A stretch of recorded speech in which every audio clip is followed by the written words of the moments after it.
YouTubers, so I wanted to come on here and finally film the triple goddess video, the Maiden, the Queen, and the Patriarch, because I said that I would film it after I completed and uploaded the triple god video, which if you haven't seen it, I'm going to link it in the description box below. I know it was a while ago, maybe some months ago. I'm not sure how long it was, but it's been a little while. And I was rewatching it today, and today I've been like trying to remember some videos I said I would record and have either put off and or completely forgotten about, and I've just been like recording them. So like I did what was the other one I just recorded?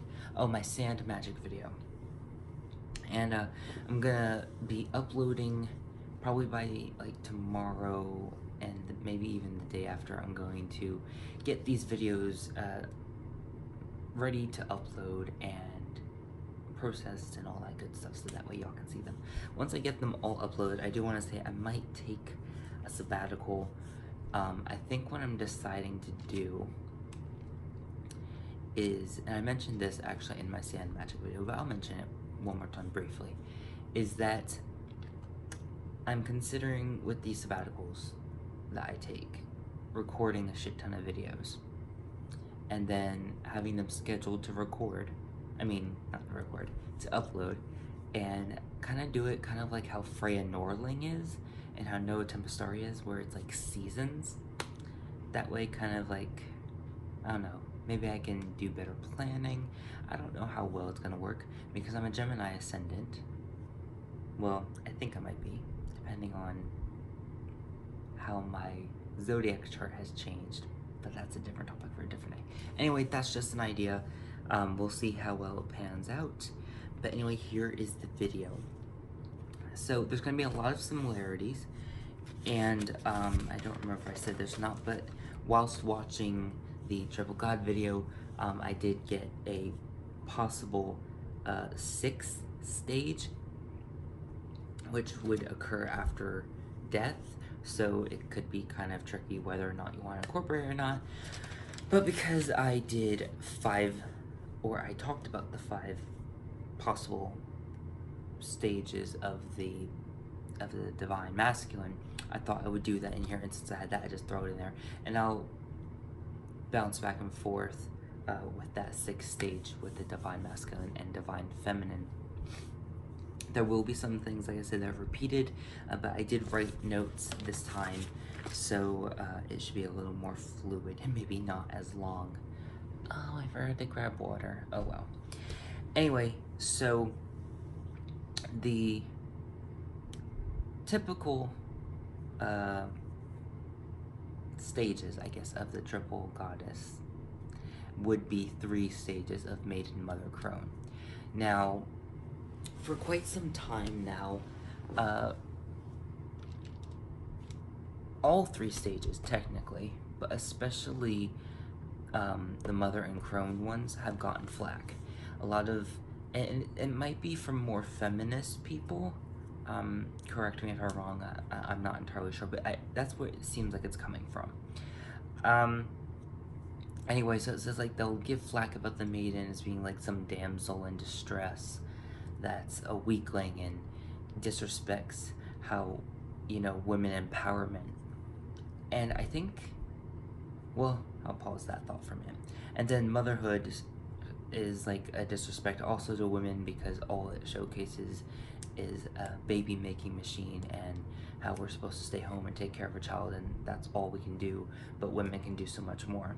And then the crone, it's kind of like, unfortunately for quite some time, it's been seen as a derogatory word, and it has been seen as like, oh, we're just an old, emotional, crotchety, crusty woman. While yes, those perceptions are reality, and there are pejoratives and judgmental thoughts and phrases, etc., and stereotypes based off of these archetypes, at the end of the day, they are archetypes. And archetypes reside within the human being, but we have a spectrum of them that could identify as masculine and feminine. that can identify as old and young, as animal and civilized human being or higher intelligence, as spiritual and, physical, very, what would you call it, very primal. We have all of these in us. Okay, science has proven that everybody is on a spectrum of sexual orientation, of homosexuality and heterosexuality, that no one is really 100% one or the other. It's the same thing with our chromosomes and with our sexual identity. Just because someone's born a male doesn't mean that they're going to act a certain way. Just because someone's born a female doesn't mean they're going to act a certain way. And the same applies to those that change their sex and do the hormonal therapy or whatever it is that they do to make them feel like a wholesome man or woman. The reason why is because humans have a psyche.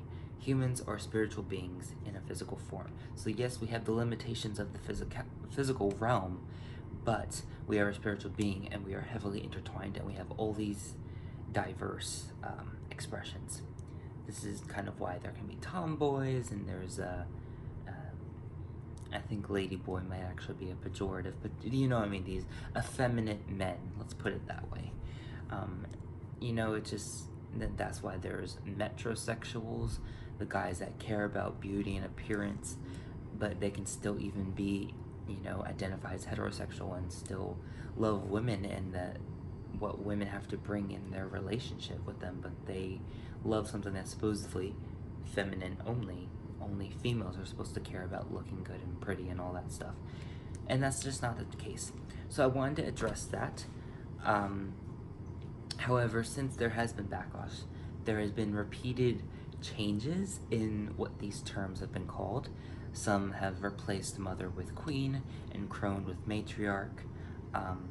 However, I think we really boil them down. We can see that they all play a place in in the expression of divinity. So you can go as far as doing a triple goddess, triple god form, or even, what would it be, sextuple, I think it is, for a 6 aspect, divine, masculine, and feminine. So, without further ado, I'm going to continue with the video. I have a note here saying stages okay, yeah. So stages can intertwine with each other, and with the stages of the triple gods. So something that I mentioned in my last video is how sometimes the warrior aspect will tie into the sage aspect and all of that, yada yada. It's the same thing with the triple goddess. Sometimes, and when you hear what I'm saying, there is, where is it? The maiden has a similarity to the queen, just kind of like the warrior had a similarity with the king. It's kind of like this, well, you'll understand when I get there. But I wanted to address that, is that these can intertwine with each other, especially when in reference to, or applying them to rather, an actual human being. When it comes to spirituality and divinity, these archetypes can stand on their own, and yes, you can compartmentalize them, and that holds validity because it's their core expressions. But these core expressions intertwine with each other when it becomes us, because we're all connected.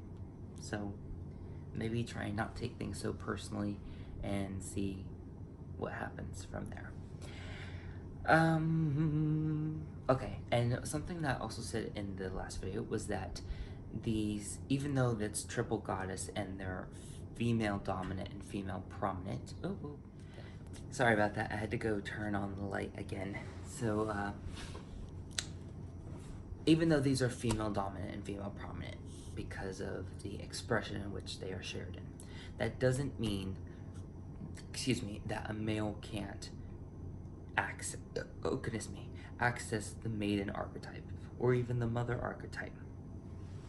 An example of a male accessing the mother archetype would be to be a domestic dad, a dad that's stay at home and takes care of the home, takes care of the kids, maybe homeschools them. That's all a part of the archetype of mother that can be accessed through a male. And it would be the same thing with the female being the provider, getting the food, the money, the dough, blah blah blah, and then coming home and all that. It's perfectly normal, and it is a reality, and it really shouldn't be something that makes people too uncomfortable, honestly. Okay, so one thing that I wanted to start off was that something that I think of when I think of Maiden, Queen, and Matriarch is that the Maiden is beauty, the Queen is elegance, and the Matriarch is grace. Now, in my practice, I go by Maiden, Queen, and Matriarch. The Queen holds the correspondences, I guess, of Queen, just like King held of King, but it absorbs, just like the King absorbed father, the Queen absorbs mother. And so it's kind of like 2 in 1. And then the same thing was with the Patriarch. It absorbed sage while keeping the patriarchal view, or not patriarchal view, but the patriarchal expression. It's the same thing with the Matriarch. It absorbed the crone, but keeps both expressions. And so this kind of keeps the same, keeps it at triplicity in factor, or I guess a triple factor. And then if you want to include the 6th aspect, you could use the dark moon and then the dark sun, or the sun after sunset, the invisible sun.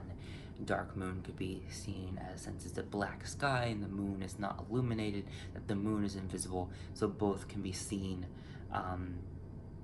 They're existent, but they're in a distance, and kind of touches upon that after death relationship, which I'll talk a little bit more about when I get there.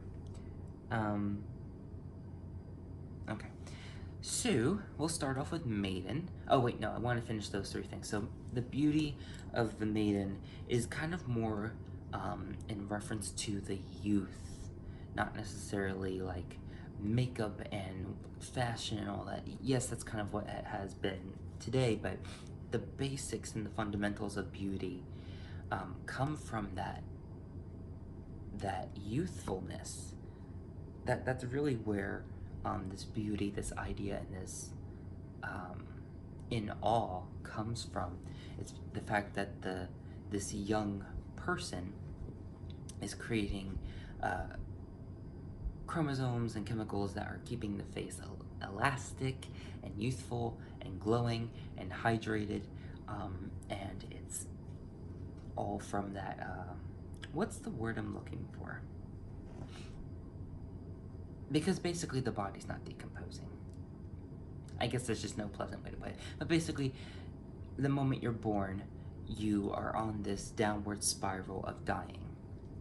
And the older you get, the more things stop working or slow down until they get to a stopping of working, that being death. That's just the inevitable thing. You can slow it down by having certain healthy practices, but in the end, we're all going to die and all return to the divine. Or at least all die and stop moving, breathing, thinking, talking, etc., etc. That's definitely truth. Whether or not we go back to the divine, that's up to question. I personally believe we do, but I don't know how to prove it. Anyway, so that's kind of with the Maiden, and then with the Queen, there's this elegance. And it's still beauty, but it's beauty with respect. Usually when it comes to the young, and they see one's beauty, they don't necessarily respect it. And there's this type of superficiality that comes with the young beauty, and if it's not from the youth themselves, it's from those that are perceiving the beauty of the youth, and they're just seeing it on a superficial scale. Whereas with the Queen,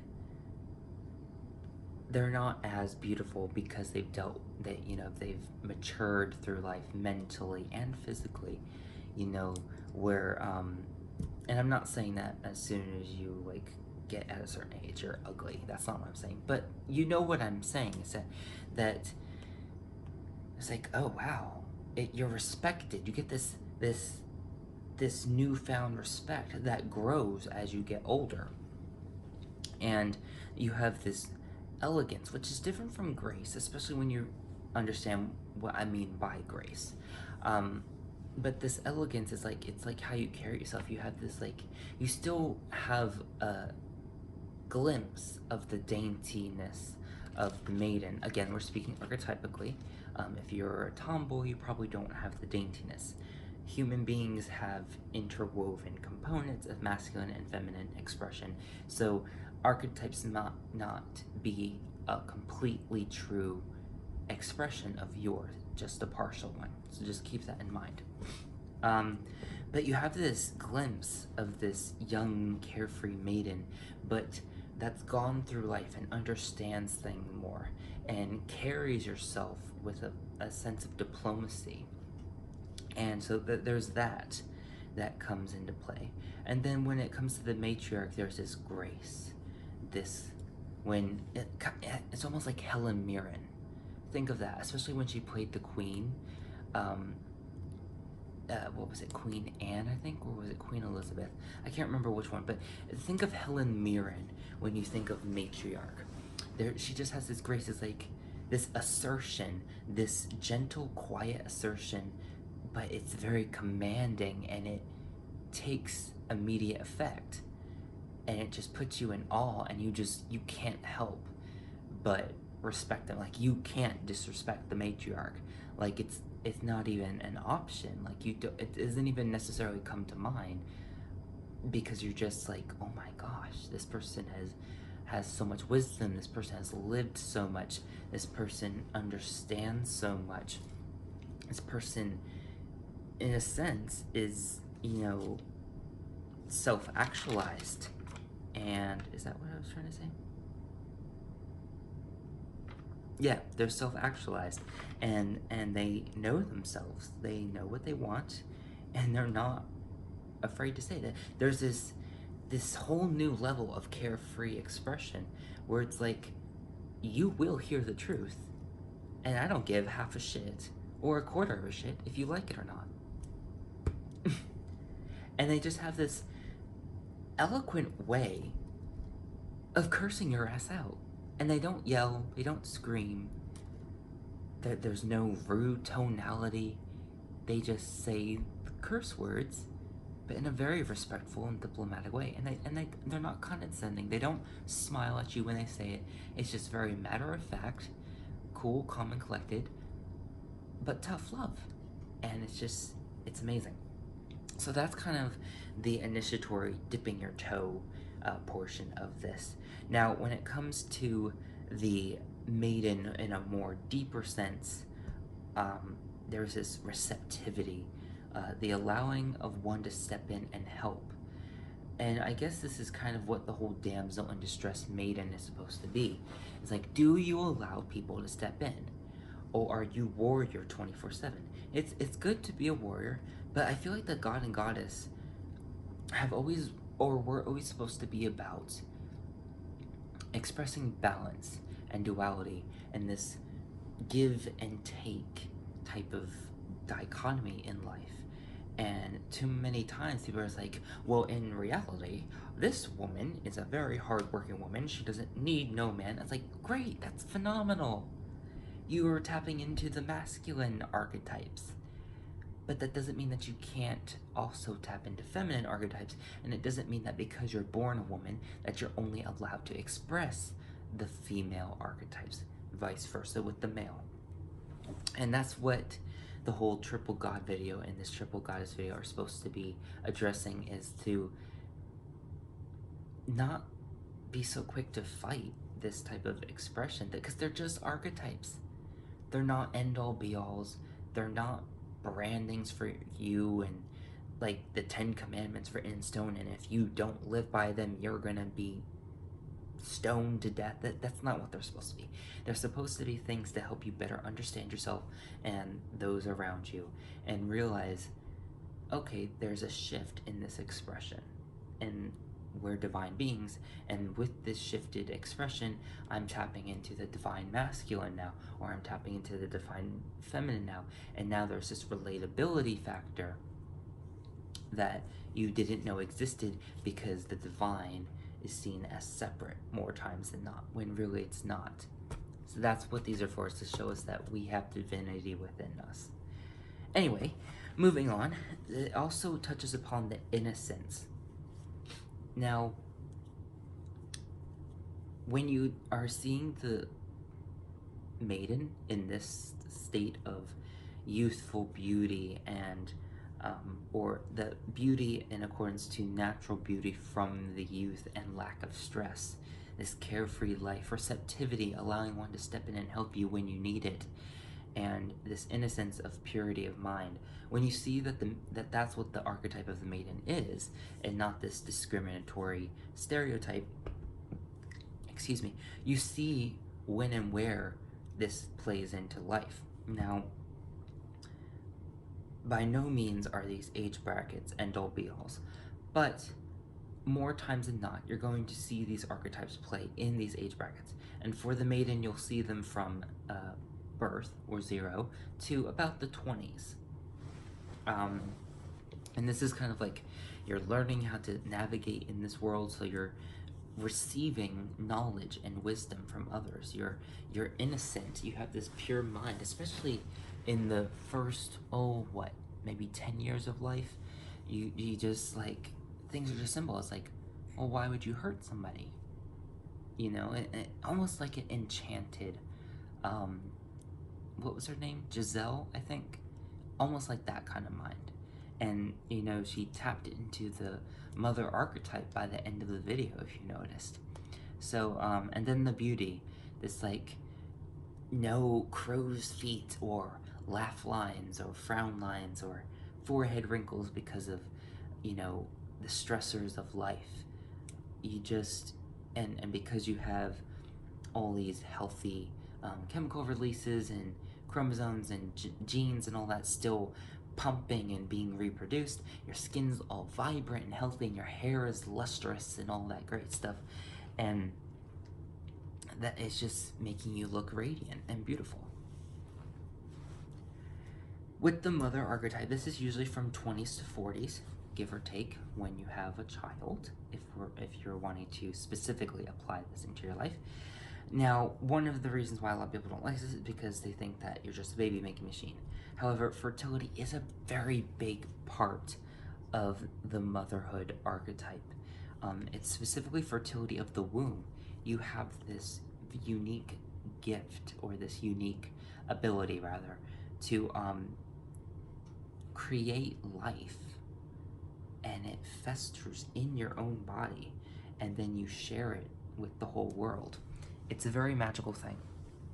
Just like it's so magical that men have in their testicles this sperm that is like a shit ton of seeds, and you plant it into the ground that is the vaginal cavity, and it digs its roots in the womb and grows and turns into this beautiful baby, this plant or baby in reality, you know, and it's just a magical thing. There's also the nurturer part of the mother. This is when you're caring for dependents. Now, I phrased it specifically this way to help it be more relatable, because when you understand that a nurturer is just someone who cares for a dependent, a minor, something that can't take care of itself, you realize that everyone and anyone can tap into the mother archetype, especially as the nurturing mother. And this is, now these are all the nice ones. We could tap into the abandonment mother and things of that nature as well. And maybe I'll do that in different videos, but we're just gonna keep it here. So if you have fur babies, or you have a 50-year-old, 54-year-old child who has autism, or what is it, that maybe they're that bone crippling disease where they become a statue. I can't remember right now what it's called, but you're still wielding mother archetype as the nurturer, as caregiver. Even if you're a father, if you're a male and you're the father of this being, you're still tapping into that nurturing component of the mother archetype. And it doesn't mean that you're not masculine, it doesn't mean that you're overly feminine, it means that you tapped into an archetype. That's it. And then the other one that I want to mention is the creativity. Now this can be of the home and hearth as well as the womb. So yes, you have the fertility creativity aspect of making a child, making a life, but there's also the creativity of creating a home, creating safe space. Women, how do I put this? If you are a domestic dad or a housewife, you really know how to tap into this. Or if you've ever been that or witnessed someone be in that role, oh, I'll be right. If you ever witnessed someone in that role, you'll notice that they just know how to make a space look beautiful and welcoming and inviting. And then when you come in from work or wherever it is you came from, you just feel so relaxed and you feel like you're detached from the outside world and the stressors that it brings. That's also a part of creativity. And okay, so when it comes to queen, which is the next possible stage, if you're doing the 5 to 6 stages of the goddess or god, this is usually your 40s and 60s. This is the elegance, the beauty beyond looks, and being respected. You know how to carry yourself. This is also kind of like the true golden years, kind of like the king, where it's like you, there's a sense of sovereignty, being able to live your life your way without dependence, and understanding how to spend money. Now, if you forever have to take care of a dependent because maybe you always have an animal, or because you have a child that has a disabling disease where you have to be their primary caregiver. That doesn't mean that you don't tap into the queen. It just means you don't tap into the total sovereignty aspect of the queen. But you still can tap into the understanding of how to spend money aspect of the sovereignty of the queen. And you can even delve deeper into sovereignty, and if you wanted to. That was just kind of like a quick delving into it, just because it's such a long list of things to share with you. But there's also the self-actualization. You know yourself on a deeper and closer level. It's also clearer, and the way you express it, it's very dominating, but not overbearing. You know your femininity, just like in the king. You know your masculinity. You know where you stand. You know who you are, and you know you're not afraid to be it. You know. Now, technically, you can tap into this before 40s and 60s. There are a lot of people that know who they are at a young age, or at least the basics of who they are, and then they're doing that, and they're tapping into their queen and king archetype. Remember, when it comes to applying these archetypes to actual human beings, it's very fluid. It bounces back and forth, it intertwines with each other. 2 to 3 to 4 to all 6 can probably intertwine at one instance. They also come and go. It can also ebb and flow. You can one day be in the Maiden archetype and the next day be in the crone archetype. That's very okay and normal. So moving on to the crone, whoops. This is like your 60s and 80s. Now I know in the previous video I said 60s to 70s. I really should have said 60s to 80s. But I just didn't. This is your time of reflection. It's but it's also stepping back. So when you're reflecting, you're remembering what you did, you're doing the rest of what you wanted to do, and you're refining yourself all at the same time. And that's what this crone is. It's like yes, you were self-actualized, but now it's like you're fine-tuning that self-actualization. You have more time to do it, you're not working anymore at this point. You also have this mentorship. If you remember in movies, a lot of times a youth will find an elderly person, and this elderly person mentors them throughout the video. And the youth just thinks it's a simple visit, and they're just enjoying each other's company and just, you know, playing games, telling stories, learning about life. Fried green tomatoes. Technically, she wasn't really a youth, she was probably more like a maiden mother or somewhere in between. But, oh goodness me, I just lost her name. Not Tawanda, but, I can't remember. But the other lady that she saw was an elder. She was a crone, you know, maybe even more of a matriarch. But there was that mentorship going on where it's passing on, in this case, it's woman's wisdom to the next generation of women, the heritage, the customs, and traditions of the family, of the culture, community, of whatever. Now, of course, in the masculine equivalent would be men's wisdom. And this can include women's health, and for men, men's health, how to be a better man to your lover, how to be a better woman to your lover, how to be a good wife, how to be a good husband, all of that, all that's tied into that gender living. Now, it's not supposed to incorporate the stereotypical judgmental portions of it. Unfortunately, sometimes it does go too far and tap into that.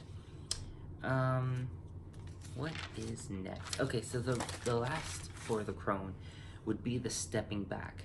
This kind of likens to the maiden aspect, kind of like how the sage likens to the crone. What's really interesting is that after you pass father and mother, the stages start to almost mirror each other with just slight changes, or slight differences rather, based off of the gender expression.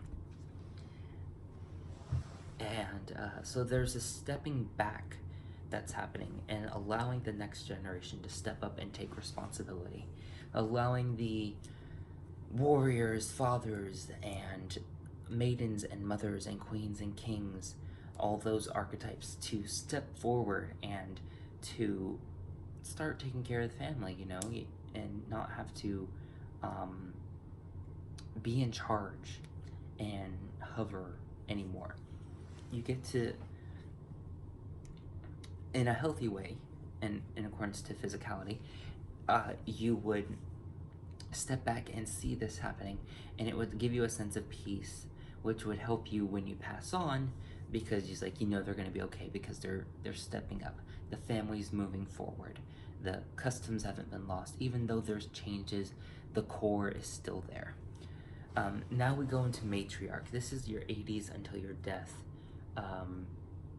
And again, that age bracket's used very, very loosely. This is the grace, the gentle assertion that is immediately respected. Living origin, and I use this word because it's when you are the oldest yet still living source of family's origin. You know, you're not the origin of the family. It comes from a long line of ancestors. But when you are the matriarch, you are the oldest in the whole family of people that are still alive. And that's a source of physical origin and living origin, a source of wisdom. You're a beacon. You are, in some sense, divinity incarnate. You have the most wisdom, experience, and respect. You have a high sense of authority, and your nature of being the eldest brings the family together. You're the pinnacle of wisdom. That's kind of what the matriarch is. Now, when I say divinity incarnate, it's more seen, even if it's not acknowledged in a verbal sense or in a forefront conscious type of sense. It is seen. And how do I want to say this? But it doesn't mean that that's when it comes to play. We're all divine beings living a physical experience. It's just you're closer to leaving the physical realm. All this wisdom and stuff that makes up the divinity, because the divine is omnipotent, you just become closer in physical expression of divinity. Now, the newest and sixth stage of what would be the trip, or the god and the goddess, this would be afterlife. This is after your death, and this is being the god, being the goddess. And if you've, I don't know if anyone's ever, I don't even know what it's called, but there's this, I guess it's a poem? I don't know what you would call it, but, oh, excuse me, there's this excerpt out there, and there's one for men and there's one for women, and it touches upon being the maiden, the mother, the crone, the goddess, and the witch. And then there's a male equivalent, which would be the hunter, the father, the sage, the god, and the witch, or warlock. I don't remember how they call by it. Oh, I'll be right. And this is kind of what I think of when I am referring to this stage of, especially when I don't anthropomorphize or personify deity. I don't see them as human beings, even though there's a possibility that all the deities that we look up to, work with, excuse me, or worship were once human beings. That is a possibility. That's not what I do with divinity. I see divinity as more of a force and archetypes. Now, with that said, I feel that those forces and archetypes can reside within us, which is why I'm taking these stages of the goddess, and I took the stages of the god and compared them to everyday life. I'm trying to remember what I was going to say. Oh, yes, so those excerpts. So that's kind of what's really awesome about those excerpts, is that they kind of help you not just know that there's a maiden, mother, crone, or whatever you want to call the aspects of the goddess, or the expressions of the goddess, but that those expressions also are in you, regardless of what sex you were born as, or what sex you turned yourself into. Because at the end of the day, it's a non-corporeal force and archetype. There's no limitation in its expression, especially when it transfers into the physical realm. And that's why I really love those excerpts. I wish I could remember what they're called. But I actually wrote down the masculine one. I didn't write down the feminine one, but I should probably try and find it. Just to have it. And I don't know where I'll put it, but I want to put it like with my books that I'll pass down to hopefully my children, but we'll see. And then that way they can kind of get their own take on it. Anyway, so the god or the goddess is basically being joined in spirit with divinity. So that's one way in which you tap into this archetype. But the other way is that and this is kind of seen in the LDS faith, which a lot of people refer to as Mormon, but that's not technically correct, because that's also not what they want to be called. So that's why I said the LDS faith. But in the LDS faith, and probably the FLDS and RLDS, I think are the other ones, you have the option to become exalted to a divine state, where you basically become a deity in your own right. And that, to me, further validates, I guess, the idea and concept that we are a living god, or we are a living goddess.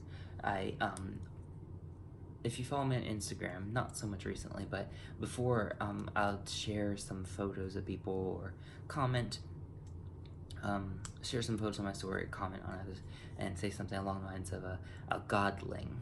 I kind of feel like that's what we are right now. I feel like we're all godlings. And when we die, we finish the rest of our evolution into becoming a divine being.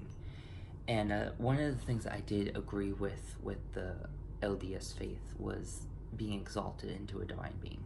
Now, I don't necessarily believe that you have to be an LDS faith believer and practitioner to be exalted into a divine state. But I do think there are certain things you need to do, learn, and understand in order to take on that responsibility. And I also believe in parallel universes and that there are other worlds and realms, and that those would be to whom you'd be a deity to.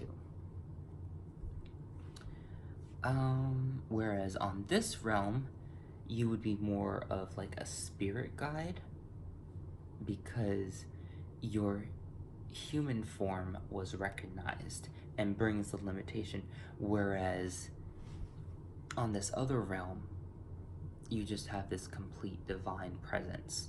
I also believe that time never really stops, so I feel like 1975 is still going on and turns into 1976, while 1974 is turning into 1975, so 1975 is happening again, but differently, and it's just like, that goes into like quantum physics and parallel universes and all that, so I won't go into too much about that, but that's kind of what I'm pulling from when I'm saying that you're able to be a spirit guide on here while simultaneously being a divine being worshipped or working with some other life form on a different planet. Wisdom and divine nature without corporeal form. That's kind of what this stage is. I think I have finished with sharing the archetypes. Yeah. So I just want to remind you that I still use the triple goddess and triple god form. I have changed the terms from Maiden, Mother, Crone to Maiden, Queen, and Matriarch, and Warrior, Father, Sage into Warrior, King, and Patriarch.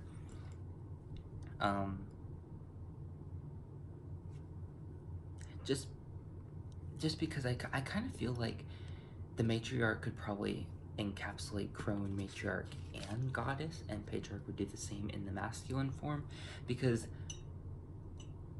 a matron is comes from the same word as matriarch, and when you have a patron deity and a matron deity, it's a goddess or a female deity and a masculine deity. So I kind of feel like it could touch upon that as well. Really, really interesting. What's really awesome is that you could do Maiden, Queen, Matriarch, and Goddess as represented as Maiden, the waxing crescent. Queen would be the light moon. Matriarch would be the waning crescent, and then the dark moon would be the goddess. And I feel that that would be a really, really cool way to express it. I'm actually considering making that part of my belief system, honestly, because it's so cool. And then when it comes to the divine masculine, you would have the warrior as the rising sun or dawn. Midday would be the king. Sunset or dusk would be the patriarch, and then the god would be kind of like black sun or invisible sun. Basically, there is no dark sun per se, just because the sun never loses illumination, but for symbolic reasons, you could depict it as a black sun in the sense of it's dark outside because there's no sun, and the dark moon isn't seen, so just like there's no sun, there's no moon, you kind of see that correlation. And if you're bringing that into like a human perspective, there's no longer this human being. They are like the dark moon, they're invisible, They're like the dark sun or the black sun. They're invisible to my perceiving reality, but they're still in existence. Their existence is somewhat distant, but it's not unreachable. It's not out of existence, if that makes any sense. So I kind of feel like that's a really cool way in which that they could all be represented. I hope you enjoyed this video. Definitely gonna have to splice them together. But as always, thank you for watching, and as always, abundant and eternal blessings. Mwah.